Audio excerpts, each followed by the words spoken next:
O vento quente do deserto soprava sobre o acampamento, levantando nuvens de poeira, enquanto os israelitas caminhavam, dia após dia, pelo cenário árido e sem vida. A cada passo, a memória do Egito parecia se distanciar, mas a fome se aproximava como um inimigo implacável. Então, as vozes começaram a se levantar. Primeiro, murmúrios tímidos. Depois, reclamações abertas contra Moisés e Arão. Se tivéssemos morrido na terra do Egito, quando nos sentávamos junto às panelas de carne, e comíamos pão à vontade. Êxodo capítulo 16, versículo 3. Eles haviam esquecido as pragas, a travessia do Mar Vermelho, e o Deus que os libertara com mão poderosa. Estavam cegos pelo apetite e pela necessidade imediata, permitindo que o estômago falasse mais alto que a fé. Esse padrão não era novo. No Éden, o fruto proibido foi suficiente para quebrar a comunhão com o Criador. Gênesis capítulo 3, versículos 1 a 6. Esaú, movido pela fome, trocou sua herança por um prato de lentilhas. Gênesis capítulo 25, versículos 29 a 34.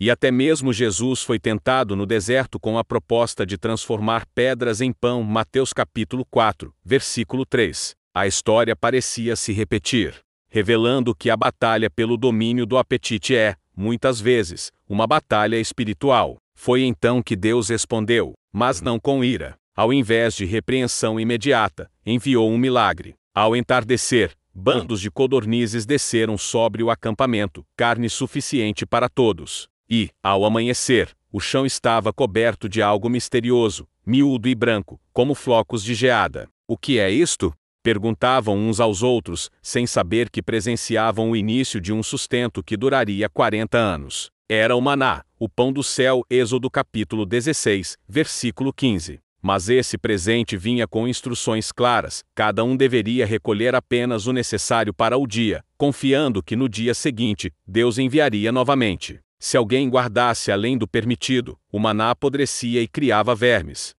Contudo, algo diferente acontecia na sexta-feira. A porção era dobrada, e milagrosamente não se estragava até o sábado, quando nada caía do céu. Assim, o próprio alimento se tornava uma lição viva sobre provisão, confiança e santidade do sábado. Êxodo capítulo 16, versículo 29. 4 milagres semanais gravavam no coração do povo que o Criador é o verdadeiro provedor. A lição era profunda. Deus não apenas sustentava o corpo, mas moldava o caráter. Ao limitar a colheita diária, ensinava que a vida não depende de acumular, mas de confiar. Ao enviar a porção dobrada na sexta-feira, reforçava que o sábado é um dia separado para descanso e comunhão. Moisés lembraria às gerações futuras: o ser humano não viverá só de pão, mas de tudo o que procede da boca do Senhor. Deuteronômio capítulo 8, versículo 3. O maná apontava para algo maior, o próprio Jesus, o pão da vida. João capítulo 6, versículos 48 a 51, que desceu do céu para dar vida ao mundo. Hoje, a tentação de buscar satisfação apenas naquilo que alimenta o corpo ainda é real. A abundância de opções pode nos distrair da fonte verdadeira de sustento.